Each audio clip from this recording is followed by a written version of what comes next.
Le nombre de personnes tuées dans les combats depuis le début du mois de février, ce sont les autorités régionales qui communiquent un bilan terrible qui reste provisoire avec l'action de l'armée russe qui est toujours en cours dans le Donbass. Les grands moyens qui sont d'ailleurs déployés par Moscou pour accélérer le tempo, c'est maintenant le bras droit de Vladimir Poutine qui est aux commandes. Il a déjà servi à l'époque où la Russie a pilonné la Syrie et il n'a aucun état d'âme. Xavier de Giacomoni.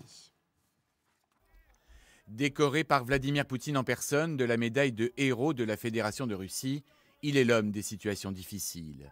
Celui sur qui le maître du Kremlin peut compter, quoi qu'il advienne.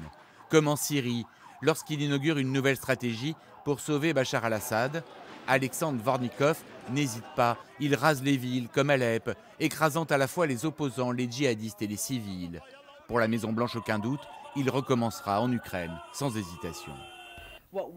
Ce dont nous devrions tous être conscients, c'est qu'il s'agit d'un général qui était déjà chargé de superviser les atrocités en Syrie et que nous nous attendons à ce que ce soit une continuation du type d'atrocités que nous avons déjà vu se produire en Ukraine.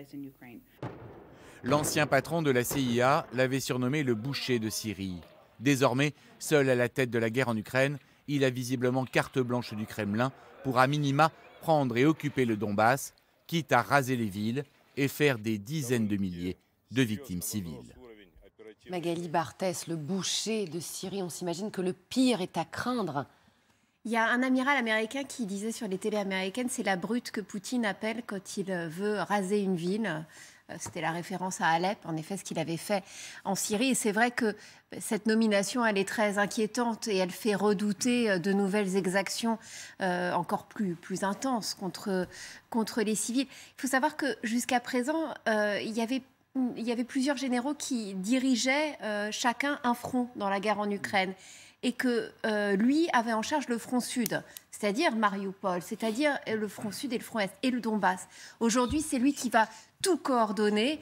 Donc oui, on est dans une stratégie presque plus classique, un général en charge qui va complètement coordonner cette offensive sur l'Ukraine. On passe un cap.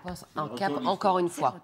C'est le retour de l'histoire. C'est le retour du maréchal Zhukov qui commandait l'armée rouge pendant la Deuxième Guerre mondiale. C'est des gens qui font peu de cas, mais c'est psychologique. C'est dans leur ADN de militaire, peu de cas de la vie des hommes, y compris de leurs propres hommes. Ce sont des gens qui n'ont pas hésité à jeter des armées entières contre les chars allemands à Koursk et ailleurs. Et donc la vie humaine, évidemment, vous l'imaginez, peu de valeur pour les leurs, encore moins pour l'adversaire. Les combats qui se poursuivent, en tout cas, et Joe Biden qui accuse maintenant Poutine de génocide en Ukraine, la première fois que l'administration américaine utilise ce terme. Il confirme que les preuves s'accumulent concernant les choses horribles faites par les Russes en Ukraine. Écoutez. Oui, j'ai appelé ça un génocide. Il est de plus en plus clair que Poutine essaie simplement d'effacer l'idée même de pouvoir être ukrainien. Et les preuves s'accumulent, de plus en plus de preuves ressortent sur les choses horribles que les Russes ont fait en Ukraine. Et nous allons en découvrir davantage sur la dévastation. Et nous laisserons les avocats, au niveau international, dire si oui ou non, cela se qualifie comme génocide.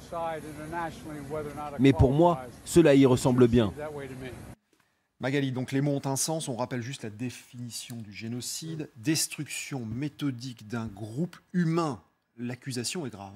Oui, parce que ce que dit Joe Biden, c'est vraiment qu'il veut faire disparaître l'Ukraine. Voilà l'accusation de Joe Biden qui cherche, en le traitant de tueur, de criminel de guerre, de boucher, on passe à chaque fois un cap, il cherche à mettre une pression maximale aussi, une pression maximale sur la Russie pour bien faire comprendre à Poutine que maintenant il relève des tribunaux internationaux. Et puis c'est aussi une façon de parler à son électorat à l'intérieur du pays. Il faut savoir que l'inflation, elle a explosé aux États-Unis, justement à cause du renchérissement du coût des matières premières. Et parler de génocide, ça montre... c'est une façon de dire aux Américains, vous voyez, on va devoir faire des sacrifices, mais voilà, c'est à cause de lui. Je pense qu'il y a aussi un message politique.